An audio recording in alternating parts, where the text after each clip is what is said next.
What's going on, guys? Today you're going to be learning how to build an API in Python using Django and the Django REST framework with very little code and basically no time. And we're really going to start from scratch. So it doesn't matter if you don't have too much experience with the Django or Django REST framework. We're going to cover some of the core concepts along the way. So let's get started. So here I have my Visual Studio Code with an empty folder. It's just the readme specifying what we want to do in this API. So the idea is that we want to build a library API, and in the library API, we should have a catalog with books, and inside the books, we can have names, description, and authors. And as well, we want to maintain the authors in the database. So we should have like the author name and which books this author belongs to. And the idea is that this API, or in this API, we are going to be allowed to create, read, update, delete records from the database. These are the so-called the CRUD operations. Concerning the endpoints, these are the way that we're going to communicate with the API. The idea is that if we go to a /books, then depending on the request that we're going to do, we're going to be doing either a get request to list all the books or a post request to create a new book. And if we move one level deeper in the hierarchy, and here we use the identifier of that book that is in the database, we can have either specific information about that book or just update this book or just delete them. So here we can have either put or patch. Put is when we want to update the whole book, kind of the description and name together, and the patch is for partial updates. So let's get started. So the very first thing that we need to do is to create a clean Python environment. So to do so, we're gonna be executing in Linux or in WSL, virtual env, and then the name of the environment. I really like to call it env simply. Okay, this is just a personal preference. Now we need to activate the environment, and to do so, we're gonna be doing source env bin activate. Now we can install everything that we need. The first thing that we're gonna need is really Django. So we're gonna be doing pip install Django and as well Django REST framework. Once that's installed, we can execute the Django and create a Django project. To do so, we're gonna do Django admin, start project, and we're gonna call this project library. Okay, this has created a folder called library. That's the name of the project that actually I would like to rename to SRC because this is where our code is gonna be line. Okay. So I just rename it to SRC, and inside we're gonna have the manage.py. That's the way that we're gonna be able to communicate with Django project and with the Django apps that we're gonna create. And we have a library folder that's correspond to the name of the project that we just have created. And inside we're gonna have URLs, settings, and also other files that we're gonna need to deploy the application that we're going to be explaining in another video. Okay, so now that we have created the project, we need to create an app, and think about the app like a small encapsulated piece of logic that your project has. In this case, it makes sense to have an app only for the catalog. So let's create an app and call it catalog. To do so, we're gonna go to the SRC folder and say Python manage start app, and then the name of the app. In this case, it's called catalog. This is gonna create a bunch of other files: migration, models, view, test, admins, and so on and so forth. So in order to have a very general overview of what is this, let's just quickly check how Django design pattern is set up. Okay, I'm just gonna pull this image here, and this is of course very oversimplified. The idea is that if the client perform a request to the Django framework, there are a bunch of stuff happening, but one of those is really that you go to the request goes to the urls.py, and here it decides which function or which logic should be executed, and this logic, it's called the views. Okay, And in the views, it holds the logic, it communicates with the database, it performs the operation that needs to be performed. And if I have a template that needs to be rendered in case of an HTML template, it's going to be rendered there, and then it's going to be the response returned back to the client, back to the user. This is the so-called model view template design pattern. So we are expecting to have then inside Django models, views, and URLs. And these are the files that we're going to be modifying in this project. Okay, so let me move back to our folder.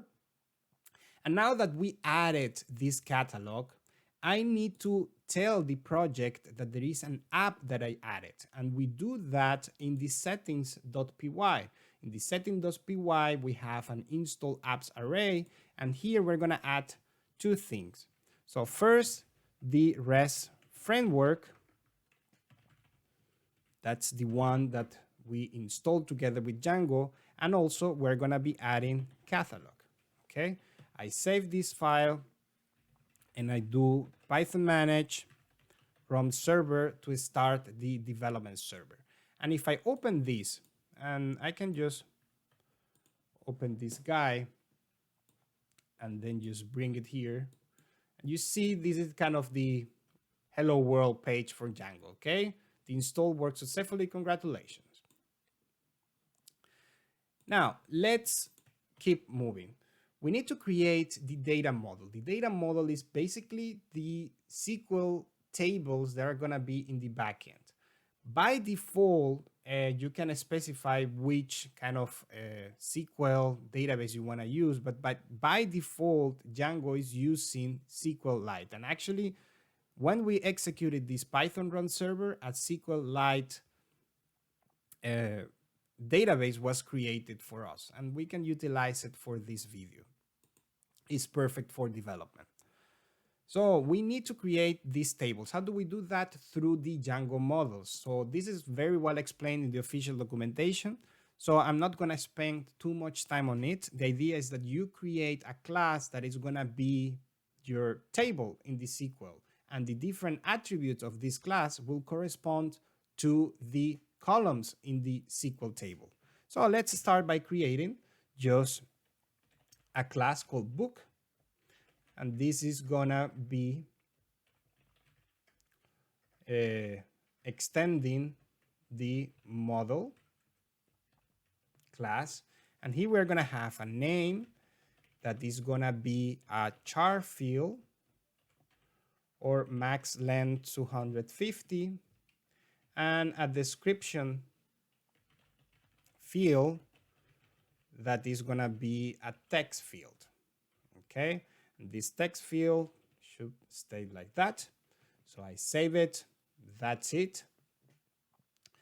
Now we need to tell Django, okay, I have this model.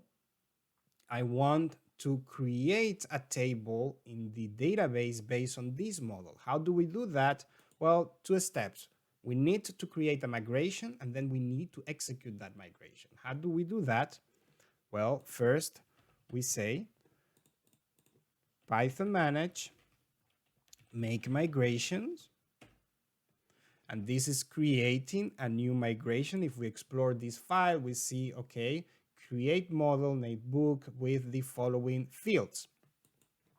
And then we need to migrate, okay? And we do so by just simply typing Python manage migrate. And of course, a bunch of migrations actually happen because this is the very first time that we are executing this command. But I can show you that a table was created with the following columns with ID, name, and description. Actually, we can just quickly have a look at it. I have a plugin for that. So if I go into SQL SQLite, I open it, I have Explorer here, and here I have the catalog/book table. And inside you see that we have the different columns that are defined and they match this guy here, okay? Except the ID that is automatically added by Django. Very well. So now we have the model. the other ingredient is the views. But before going to the views or before going to the logic, we need to create something else that is called a serializer. A serializer will take this object and transform it into something that can be interpreted by the client. In this case, let's imagine a JSON format. How do we do that? So we need to create a serializer. So to create, let's create a file and let's call it serializers.py. And here we are gonna be from REST framework import serializers, and we need to create a class that extends certain class. In this case, we're gonna be saying book serializer, and this is gonna extend the model serializer. And here inside, we just need to specify a few things. I'm gonna specify a class called meta that holds all the meta information. And here we need to say, well, the model that this serializer is gonna implement is the book model, okay? The book model we need to import. How do we do that? Well, we need to say from catalog.models import book. And we also need to specify which fields are gonna be returned by this serializer. I wanna return the ID, I wanna return the name, and I wanna return the description. Very well. This is the other ingredient that we needed, okay? A serializer that is the one transforming the database into an actual JSON response. Now let's move to the views. This is the piece where the logic is actually happening. Here is very simple because we are gonna be using one of the helpers that the Django REST framework has. And for that, we're gonna need to import REST framework, import genetics. And we're gonna be creating a class called book list books view set, and this is gonna be extending the genetic dot list create API view. We need to specify a few things in this class, which is the query set, basically saying, okay, which model should I be using? In this case, we know that I want to use the books model. So I'm gonna be importing from catalog.models import book. And then I'm gonna say, well, I want you to give all the models to that view, and the serializer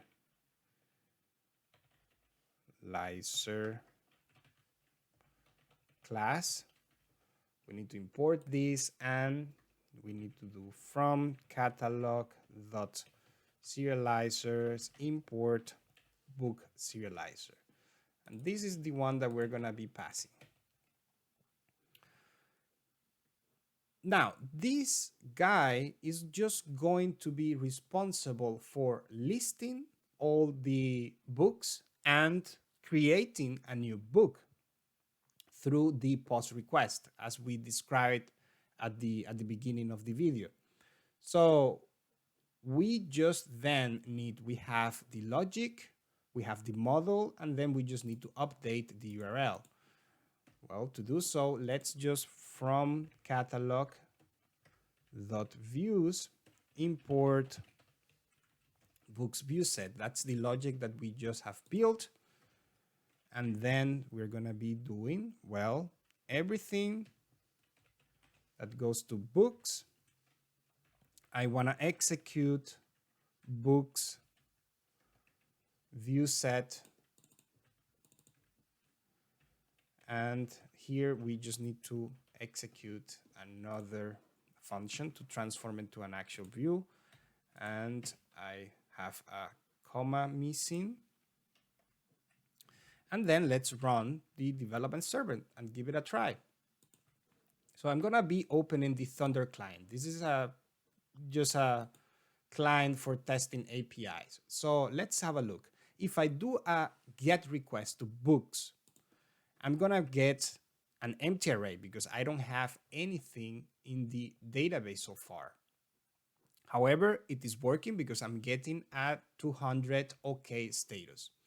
What happens if I do a post request? Okay, if I do a post request, I would need to really send the data to the backend, and in this case to the API. And what data should I send? Well, I should send the name of the book. Okay, that is gonna be Moby Dick, and the description of the book. Description. This is a very nice book. And if I send this request, it worked. Why? Because we're getting a status 201 created, and as a response, we are getting the ID that was assigned in the database, and of course, all the different attributes. Let's create another book. Let's call this one A Brief History of Time. And this is also a very nice book. I'll send it and I create another one. So let's move to a GET request again. And if I press here, I'm gonna get a list of all the different books that we have in the database. We can actually cross-check that by just opening the actual database. And you see here, this is my SQL table with the name and description and the ID. So now we need to add the other endpoint, the one that we're going to be using to update, delete, or just obtain the information from certain book. But before doing that, let's create another book that is just really to delete. So that's a book called To Delete, description to update. And I create another one. So I just created a new record. Let's double check, move to the GET request. We get an extra element in there. So we need now to add another logic, another view that is the one that is going to be in charge of doing the updates and deletions. How do we do that? Well, we go to views, and this is going to be pretty much the same thing. The only difference is that we're going to be extending a different view. This is the one that is called Retrieve, Update, Destroy API view. And all the rest is essentially the same. And we just need to update the name. And we need to, of course, add it to the URL. Okay. And in the URL, we need to also import it. And we are going to say, well, you know what? When we get a request to books / something that correspond to the primary key is an integer and will correspond to the primary key, and the primary key is defined now as the ID of the book, I want to execute this function. Okay, so this function is just in charge of retrieving, updating, destroying these objects. So let's move now to the Thunder client. And I want just to have it's this one, sorry. I want to first try to get just the details of the books with ID = 1. So, and if I do a GET request, I get Moby Dick. If I get a get request to 2, I get a brief history of time. If I get an ID of 3, I get this one to delete. So let's work with this one. First, let's try the put request. The put request is intended to be used when you are updating all the record. So in this case, to delete 2 and then description to update 2, I send this and then the record in the database got updated. If I do a patch request, this is intended to just do a partial update. Like for instance, I don't want to update the name, but I rather prefer to update only the description. And if I send that, we get an updated response, an updated object with the ID of 3. And of course, the last one is the delete one, that if we execute this, we're gonna get no response, but we got a status 204, no content. And if we do a get request with all the books are, then we're gonna see the list of all the books, and we see that the ID number 3 is not existing anymore. So let's continue in the next video by adding the authors and the relationships that we should have between authors and books. See you then.